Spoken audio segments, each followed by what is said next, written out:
The London Top Show is sponsored by Ludo King. It is India's most downloaded game.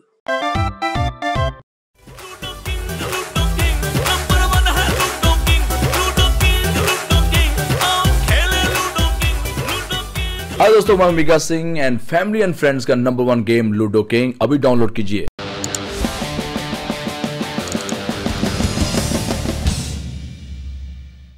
नमस्कार, सौरभ द्विवेदी नाम है हमारा और आप देखना शुरू कर चुके हैं द लंदन टॉप शो। सबसे पहले देखिए दिन का वीडियो।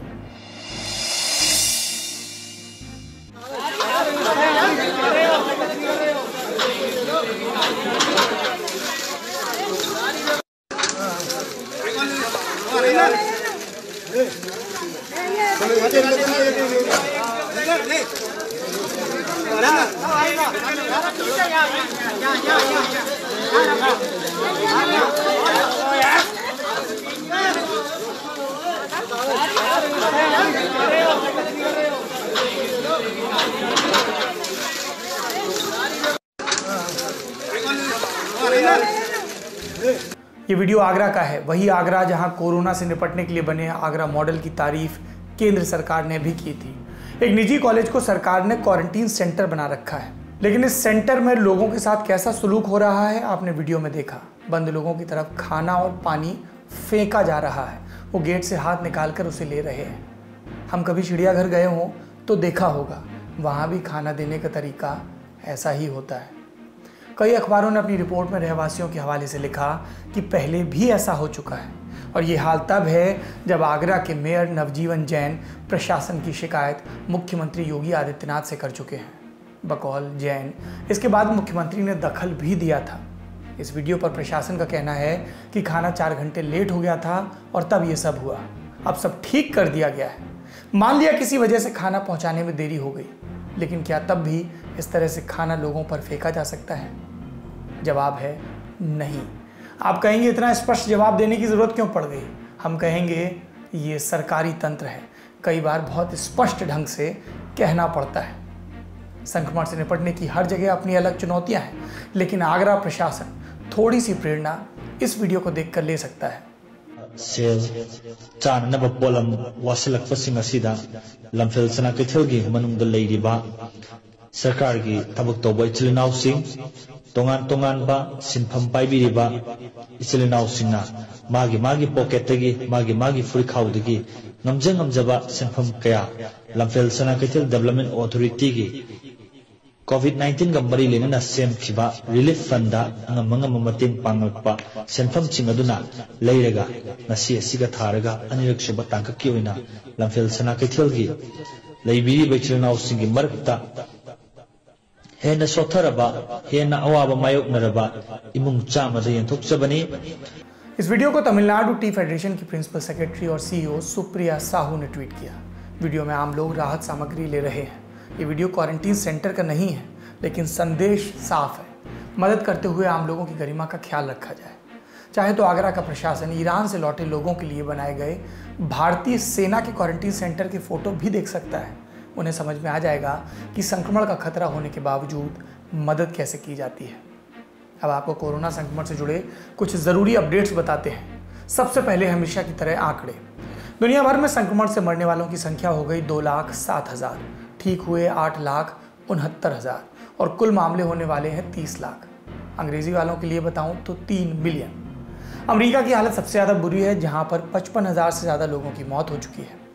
प्रेस कॉन्फ्रेंस में बार बार मजाक बनवाने के बाद अमेरिका के राष्ट्रपति डोनाल्ड ट्रंप ने अब क्या कहा कि डेली ब्रीफिंग वक्त की बर्बादी है। बाकी दुनिया पटरी पर लौट रही है। आज से ब्रिटेन के प्रधानमंत्री बोरिस जॉनसन भी आधिकारिक रूप से काम शुरू करने वाले हैं। अब भारत पर आते हैं। अपने यहाँ अब तक कुल 27,892 मामले सामने आए हैं, ठीक हुए हैं 6,185 लोग, मौतें हुई हैं 872। पिछले 24 घंटों में 1,396 नए मामले सामने आए हैं। आज प्रधानमंत्री नरेंद्र मोदी ने देश के सभी मुख्यमंत्रियों के साथ वीडियो कॉन्फ्रेंसिंग भी की। इसके अपडेट्स आपको बता देते हैं। ये मीटिंग लगभग 3 घंटे चली। गृह मंत्री अमित शाह भी मौजूद थे। मीटिंग में लॉकडाउन और अर्थव्यवस्था पर बात हुई। सूत्रों के हवाले से जो खबरें चलकर आ रही हैं उसके मुताबिक कुछ राज्यों ने लॉकडाउन 3 मई के बाद भी बढ़ाने की बात कही। ओडिशा के मुख्यमंत्री नवीन पटनायक ने 3 मई के बाद भी लॉकडाउन बढ़ाने की स्पष्ट मांग की और 2 और मुख्यमंत्रियों ने उनकी बात का समर्थन किया। इस बीच कुछ राज्यों ने 3 मई के बाद हॉटस्पॉट को छोड़कर बाकी इलाकों में लॉकडाउन में छूट देने की, राहत देने की, रिलैक्सेशन देने की मांग की। बैठक में प्रधानमंत्री ने राज्यों से हॉटस्पॉट और रेड जोन वाले क्षेत्रों में लॉकडाउन में सख्ती बरतने का आग्रह किया।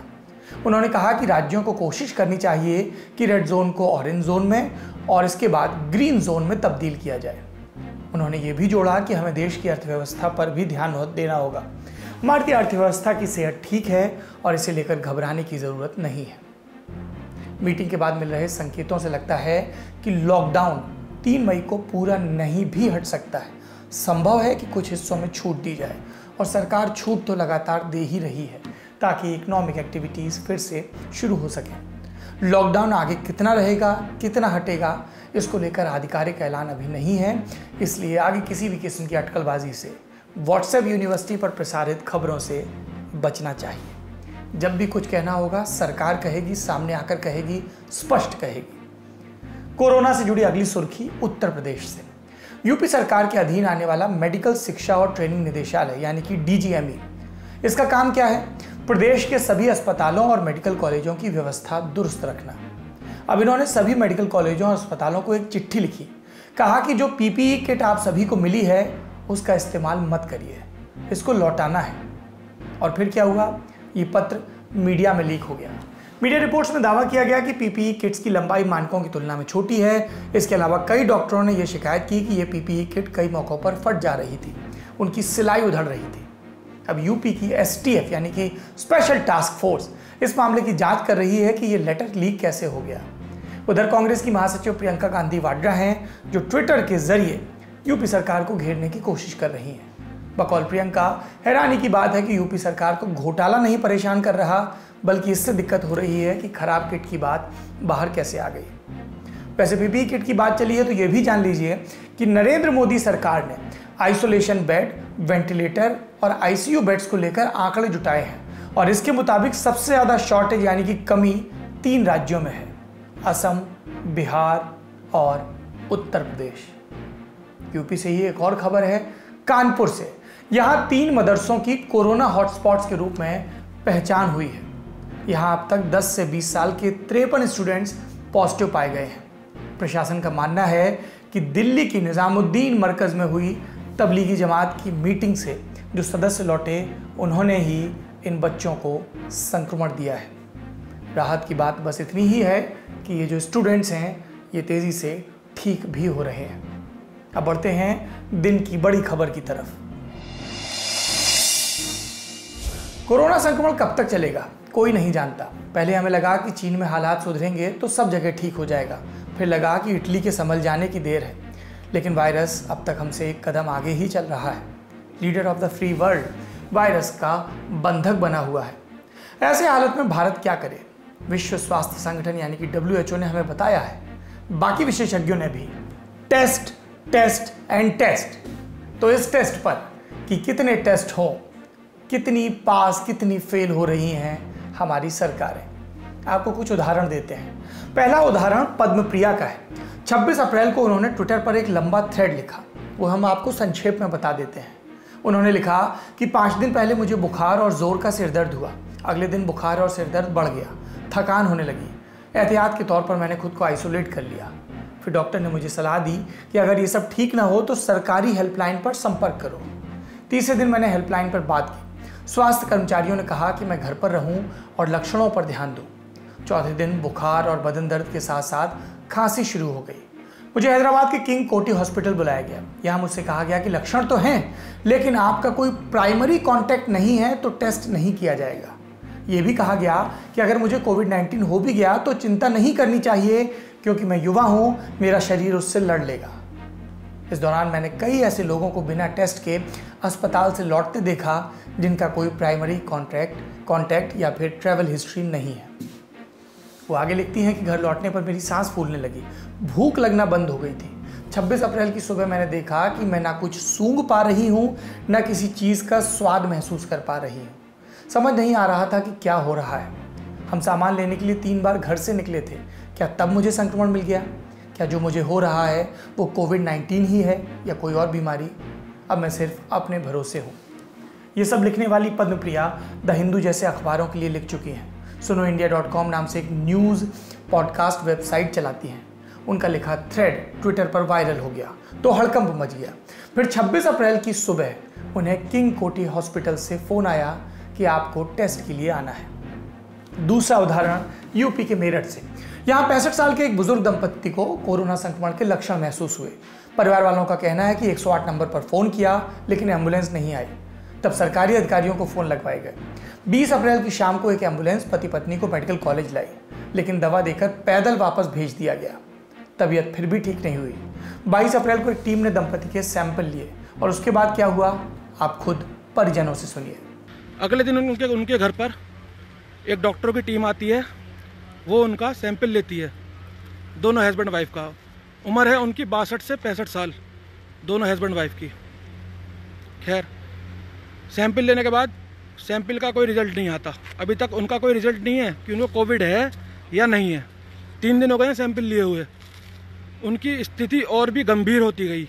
इस बीच में जब उनकी स्थिति और गंभीर हो गई तो कल वो फिर अपने व्हीकल से मेडिकल आ गए थे। जहाँ मेडिकल में आने के बाद उनको फिर एडमिट नहीं करा गया। उनसे बोला कि तुम दवाई खाओ, तुम्हें कल एडमिट करेंगे। थोड़ी देर बाद ही उन्हें मेडिकल में लकवा मार जाता है, जिसे फालिश बोलते हैं। आनन फानन में ये डॉक्टर उन्हें एडमिट करते हैं भाई साहब, और उनकी वाइफ को घर भेज देते हैं कि आप घर जाओ, इनका इलाज अब हम करेंगे और अभी हमारी देखरेख में रहेंगे। आज दुर्भाग्य की बात यह है कि हॉस्पिटल से फ़ोन आता है शाम को 5 बजे कि आपके पेशेंट की डेथ हो गई है। अब वो इस दुनिया में नहीं रहे और अभी तक इन्होंने ये पुष्टि नहीं करी है कि उनको कोरोना वायरस है या नहीं है। परिवार वालों का आरोप है कि जब उन्होंने ये कहकर शव लेने से इनकार कर दिया कि पहले बताइए कि इन्हें कोरोना था कि नहीं, तब जाकर 26 अप्रैल की सुबह उन्हें बताया गया कि मरीज कोरोना पॉजिटिव था। मेरठ मेडिकल कॉलेज के अधिकारी कह रहे हैं कि 22 अप्रैल को पूल टेस्टिंग के लिए सैंपल लिए गए थे और वे नेगेटिव आए थे। 25 अप्रैल को जो टेस्ट किया गया उसके नतीजे 24 घंटे के भीतर आ गए थे। लेकिन ये 2 उदाहरण बड़े स्तर पर हमें क्या बताते हैं कि भारत में कोरोना को लेकर इतना हंगामा खड़ा होने के बावजूद टेस्ट करवाना कितना मुश्किल है। लगातार इस बात पर जोर दिया जा रहा है कि भारत टेस्टिंग में फिसड्डी साबित हो रहा है और उधर Indian council of medical research यानी कि ICMR है जो बार बार इस बात पर जोर दे रही है कि हमारे टेस्टिंग क्राइटेरिया में कोई खामी नहीं है। अब भी ज़्यादा जोर इसी बात पर है कि बहुत प्रकट लक्षण वाले मरीजों की कॉन्टैक्ट हिस्ट्री जांची जाए।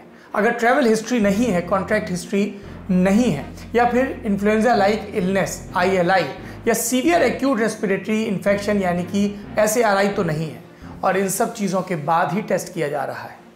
कई एक्सपर्ट्स कह चुके हैं टेस्ट के लिए पैमाना बहुत सख्त है। मुंबई में हाल में डेथ ऑडिट हुआ था। मारे गए कोविड-19 मरीजों के मामलों की समीक्षा हुई थी और इसके बाद बनी रिपोर्ट में भी ये कहा गया था कि टेस्टिंग की शर्तों को कुछ व्यापक किया जाना चाहिए। देश भर में फ्लाइट्स बंद हुए 1 महीना हो चुका है लेकिन संक्रमण के मामले नीचे नहीं आए, यानी ट्रैवल हिस्ट्री वाली शर्त में अब ज़्यादा दम नहीं बचा है। ILI और SARI के मरीजों का टेस्ट सही दिशा में उठाया गया कदम था, लेकिन ये नाकाफ़ी है क्योंकि सरकार खुद ये कह चुकी है कि 80% मामले एसिम्टोमेटिक हैं, माने उनमें लक्षण नज़र नहीं आते। फिर कॉन्टैक्ट ट्रेसिंग के आधार पर टेस्ट होते हैं, लेकिन 10 अप्रैल को देश भर के मीडिया संस्थानों ने ICMR की रैंडम सैंपलिंग रिपोर्ट के आधार पर छापा था कि कई मामलों में संक्रमण का सोर्स नहीं मिल रहा है। ये दर्शाता है कि कॉन्टैक्ट ट्रेसिंग 100% मामलों को नहीं पकड़ पाती। नतीजन होता क्या है, कई ऐसे लोग जो संक्रमित होते हैं उनका पता बहुत देर से चलता है और लक्षण सामने आने के बाद जो होता है उसके 2 उदाहरण हम आपको बता चुके हैं। दूसरी समस्या ये है कि अगर फॉरेन टेस्ट नहीं होगा, मरीज को पता नहीं चलेगा कि वो पॉजिटिव है, वो मिलता रहेगा लोगों से, तो ये चेन बड़ी होती रहेगी। और संक्रमण के काबू में ना आने की भी एक बड़ी वजह यह है कि हम उन लोगों को समय रहते आबादी से अलग नहीं कर पाते। जिन्हें ये संक्रमण है वो क्या करें? WHO ने तो कह दिया टेस्ट करवाएं, टेस्ट करवाएं, टेस्ट करवाएं, बार बार कह दिया, लेकिन क्या यही तरीका भारत के लिए सही है? अगर सही है तो इस पर अमल कैसे किया जाए?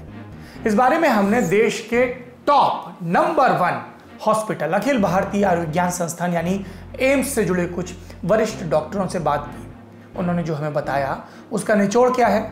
कोरोना संक्रमण का कर्व भले फ्लैट हो जाए, माने संक्रमण की रफ्तार भले कुछ कम हो जाए, लेकिन जब तक इसका इलाज या इसका टीका नहीं आ जाता तब तक हमें कोरोना के साथ ही रहना है। इसमें 2 बरस तक लग सकते हैं।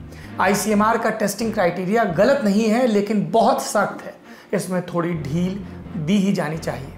कम्युनिटी स्प्रेड का थोड़ा थोड़ा अंदेशा है, फिर कई संक्रमित मरीज लक्षण भी नहीं दिखाते। लॉकडाउन असीमित समय के लिए सरकारें नहीं चला सकती, इसलिए हमें टेस्टिंग स्ट्रेटजी बदलनी चाहिए। इसमें एक तरीका यह हो सकता है कि जो भी मरीज अस्पताल पहुंचे उनका टेस्ट जरूर किया जाए। इसके कई फायदे हैं। इससे हेल्थ वर्कर्स सुरक्षित हो जाएंगे और हमें यह भी मालूम चलता रहेगा कि कहां से आने वाले लोगों में संक्रमण है। एक बात और कि कोई मरीज अगर इतने खतरों के बावजूद अस्पताल पहुंच रहा है, इसका मतलब कि वो खुद भी असुरक्षित महसूस कर रहा है और उसे संक्रमण की आशंका ज्यादा लग रही है। ऐसे में टेस्ट किए ही जाने चाहिए उन लोगों के। भारत की आबादी विशाल है। जिस मुल्क की आबादी हमसे कम है वो औसत टेस्ट में हमसे बहुत आगे हैं, लेकिन ऐसा नहीं है कि हम अपनी टेस्टिंग कैपेसिटी बढ़ा नहीं सकते।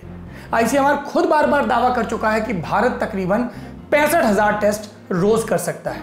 अगर रोज कर सकता है तो कर क्यों नहीं रहा है? भारत में लैब पूरी क्षमता से टेस्ट क्यों नहीं कर रही? ये सवाल सरकारों से पूछा जाना चाहिए और यह भी पूछा जाना चाहिए कि ये क्षमता 2-3 महीनों के भीतर दोगुनी तक अगर बढ़ाई जा सकती है तो टेस्ट की संख्या क्यों नहीं बढ़ाई जा रही? हम टेस्ट क्यों नहीं बढ़ा रहे? क्या हम इस बात से डरते हैं कि आंकड़े बढ़ जाएंगे? जितना ज़्यादा आंकड़ा बढ़ेगा उतना ज़्यादा हमें वस्तु स्थिति का अंदाज़ा होगा और उतने ही प्रभावी हम कदम उठा सकते हैं। टेस्टिंग 100% नतीजे देने वाला तरीका नहीं है, लेकिन याद रखिए ये फिलहाल इकलौता तरीका है जो हमें कुछ वक्त दे सकता है ताकि हम सटीक रणनीति बना सकें और जिनको कोरोना हो गया है उनको भी बचा सकें। अब बात सरकार के संभावित फैसलों को लेकर फैल रही अफवाहों की। मोदी सरकार केंद्रीय कर्मचारियों की रिटायरमेंट उम्र 60 साल से घटाकर 50 साल करने पर विचार कर रही है। ये खबर खूब वायरल हुई, इतनी ज़्यादा कि बीजेपी के राज्यसभा सांसद सुब्रमण्यम स्वामी ने भी रविवार सुबह एक ट्वीट किया। ट्वीट में स्वामी ने लिखा कि सरकार को रिटायरमेंट उम्र घटाने वाले फैसले से पीछे हट जाना चाहिए, नहीं तो बगावत के बाद पीछे हटना पड़ेगा। मगर क्या इस खबर में सच्चाई है? बिल्कुल नहीं। केंद्रीय कार्मिक राज्य मंत्री डॉक्टर जितेंद्र सिंह ने कहा है कि रिटायरमेंट उम्र घटाने का फैसला लेना तो दूर, ऐसे किसी प्रस्ताव पर मोदी सरकार में चर्चा भी नहीं हुई। सुनिए उनकी पूरी बात। There is no move to reduce the retirement age of the government employees. On the contrary, the DOPT has walked an extra mile during these lockdown phases, even before the pre-lockdown phase. It was we who issued the directions or the guidelines for getting absolutely necessary staff to the offices. It was we who then even exempted Divyangs from the essential services which were still going on before the lockdown in full measure. ये सही बात है कि lockdown के बाद से सरकार ने कर्मचारियों का महंगाई भत्ता न बढ़ाने जैसे कई बड़े फैसले लिए हैं, लेकिन रिटायरमेंट की उम्र सरकार नहीं घटाएगी। अभी तो सरकार का ये आधिकारिक जवाब है, इसलिए झूठी खबरों से बिल्कुल भी परेशान ना हो। एक और खबर है जिसको लेकर खूब तहलका मच रहा है। देश के 50 IRS अफसरों ने मिलकर एक रिपोर्ट सरकार को भेजी थी कि कोरोना संकट से निपटने के लिए क्या फैसले लिए जाने चाहिए। इसके बाद सरकार ने इन IRS अफसरों के खिलाफ ही जांच शुरू कर दी। क्यों किया ऐसा? पूरी क्रोनोलॉजी समझिए।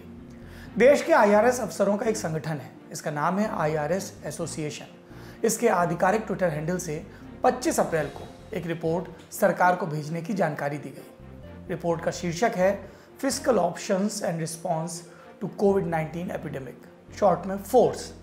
रिपोर्ट पर तारीख है 23 अप्रैल की और ये तैयार किसने की? देश के 50 युवा IRS अफसरों ने। रिपोर्ट सौंपी गई central board of direct taxes यानी कि CBDT को। वित्त मंत्रालय के रेवेन्यू विभाग के तहत CBDT आता है, इनकम टैक्स वाला विभाग समझिए इसको। रिपोर्ट PMO को भी भेजी गई। ये भी खबरें हैं। रिपोर्ट में क्या सुझाव थे उस पर हम आगे बताएंगे। IRS एसोसिएशन ने रिपोर्ट CBDT को भेजी एक कवर लेटर के साथ। इस लेटर की पहली लाइन है कि CBDT ने इकोनॉमी रिवाइज करने के लिए हमसे सुझाव मांगे थे। दूसरी लाइन में लिखा है कि सबके संयुक्त सुझाव तो अभी तैयार नहीं हुए, लेकिन 50 IRS अफसरों ने एक फोर्स नाम से रिपोर्ट तैयार की है। इसके बाद IRS अफसरों और फोर्स रिपोर्ट की तारीफ है। रिपोर्ट हाथों हाथ मीडिया में आ गई और ये बात कब की है? शनिवार यानी कि 25 अप्रैल की। अब आता है 26 अप्रैल। रविवार, इस दिन शाम को उसी IRS एसोसिएशन के ट्विटर हैंडल से एक क्लैरिफिकेशन आता है। क्या? इसमें लिखा था कि फोर्स रिपोर्ट सिर्फ 50 IRS अफसरों ने तैयार की है, उसमें हमारी सबकी राय नहीं है। आप पूछ सकते हैं ये बात तो कवर लेटर में भी साफ थी, फिर दोबारा क्यों कहना पड़ा? दरअसल IRS एसोसिएशन के ट्वीट के करीब 2 घंटे बाद इनकम टैक्स ने ट्विटर पर लिखा कि इन अफसरों को रिपोर्ट देने के लिए CBDT या वित्त मंत्रालय ने नहीं कहा था। हमने IRS एसोसिएशन से भी सुझाव नहीं मांगे थे। रिपोर्ट पब्लिक में लीक हुई है, इसलिए अफसरों के खिलाफ जांच शुरू कर दी है।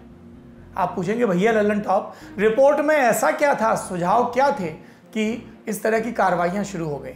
सुनिए कुछ सुझाव। पहला, जिनकी सालाना इनकम 1 करोड़ से ज्यादा है उन पर 40% टैक्स लगाना चाहिए। अभी कितना लगता है? 30%, 10% और बढ़ाने का सुझाव। दूसरा सुझाव, जिनकी सालाना इनकम 5 करोड़ से ज्यादा है उन पर अलग से वेल्थ टैक्स भी लगाना चाहिए। ये वेल्थ टैक्स क्या होता है? अमीरों पर लगने वाला टैक्स। 2015 में सरकार ने इसका प्रावधान हटा दिया था। फोर्स वाली रिपोर्ट में इसका सुझाव है। तीसरा बिंदु, जिनकी टैक्सेबल इनकम 10 लाख से ज्यादा है उन पर वन टाइम 4% का कोविड रिलीफ सेस लगाना चाहिए। इसके अलावा गरीबों को 5-5 हजार रुपए डायरेक्ट कैश ट्रांसफर से दिया जाना चाहिए। ये कुछ सुझाव है। सरकार ने फिलहाल ये रिपोर्ट खारिज कर दी है, लेकिन सोशल मीडिया वाली बहस सरकार के खारिज करने से नहीं रुकी। रिपोर्ट के पक्ष और विपक्ष में खेमे बढ़ गए हैं। आप अपने विवेक से तय कर सकते हैं कि किस तरफ हैं। बहरहाल सरकार के स्तर पर अभी कोई फैसला नहीं हुआ है। आगे बढ़ते हैं, शो के स्तर पर कोरोना वायरस से जुड़े एक सच को जानते हैं। अमेरिका में वैज्ञानिकों की टीम कोरोना वायरस संक्रमण का पता लगाने के लिए सीवेज की जांच कर रही है। आप सोचेंगे वायरस सीवेज में कब से पनपने लगा? तो पूरी बात समझिए। कम्युनिटी ट्रांसमिशन यानी कि समुदाय के स्तर पर संक्रमण, ये शब्द आप लगातार सुन रहे हैं। संक्रमण के मामले में ये सबसे खराब स्तर माना जाता है जिसका डर हर देश को है। समुदाय स्तर पर संक्रमण का मतलब ये कि किसी मरीज में कोरोना संक्रमण किससे फैला ये पता ही नहीं चलेगा। पूरी की पूरी कम्युनिटी में कोई भी हो सकता है। इससे आबादी में बड़े स्तर पर संक्रमण की अलर्ट भी आने लगती है कि अब बहुत ज़्यादा संख्या हो गई है। समुदाय स्तर पर कोरोना फैलने का डर अमेरिका को सता रहा है। कई हॉटस्पॉट बन गए हैं, लेकिन पूरे शहर में सबकी जांच कर लें ये मुमकिन नहीं, और कई मामलों में मरीजों में लक्षण भी नहीं दिखते, एसिम्प्टोमेटिक। अब इसका आसान तरीका निकाला गया है कि सीवेज की जांच कर लेते हैं। अमेरिका में लगभग 30 राज्यों में सीवेज की जांच वाला तरीका अपनाया जा रहा है। बायोबूट नाम की एक कंपनी है, वो प्रशासन के साथ मिलकर सीवेज का टेस्ट कर रही है। अमेरिकी चैनल CNN की खबर के मुताबिक न्यू कैसल काउंटी में बायोबूट ने जांच करने के बाद पाया कि शहर में 10,000 और केस हैं जिनका प्रशासन को पता ही नहीं लगा था। साइंस क्या है इसके पीछे? सीवेज में मरीज का इस्तेमाल किया पानी भी होता है। उस गंदे पानी का सैंपल लेकर जांच की जाती है। इससे यह पता लग सकता है कि शहर के किस हिस्से में मरीज हैं। अमेरिका में अब इस तरीके पर जोर दिया जा रहा है। शो में अब वक्त है विदा लेने का, लेकिन जाने से पहले आपको एक पॉजिटिव खबर भी बताएंगे। लॉकडाउन में सृजनशीलता का एक उदाहरण उत्तराखंड के नैनीताल में देखने को मिला। नैनीताल इलाके में खाड़की नाम का एक छोटा सा गांव है। 40 परिवार रहते हैं यहाँ। इस गांव को दूसरे गांव शिलौटी से जोड़ने के लिए पहाड़ पर 3 किलोमीटर लंबा रास्ता बरसों पहले प्रशासन ने बनवाया था, लेकिन ये बहुत पुख्ता नहीं था। बारिशें हुई तो रास्ता टूट गया, और अब हाल ये कि गांव में मोटरसाइकिल भी नहीं जा पाती थी। प्रशासन से गांव वालों ने कई बार दरख्वास्त की, मदद नहीं मिली, तो गांव वालों ने क्या किया? टाइम्स ऑफ इंडिया अखबार की रिपोर्ट के मुताबिक लॉकडाउन में गांव वालों ने खुद ही लगकर सड़क ठीक कर ली। महीने भर की मेहनत, सब गांव वाले जुटे, गड्ढे भरे, 2 मीटर चौड़ा और 3 किलोमीटर लंबा रास्ता दुरुस्त हो गया।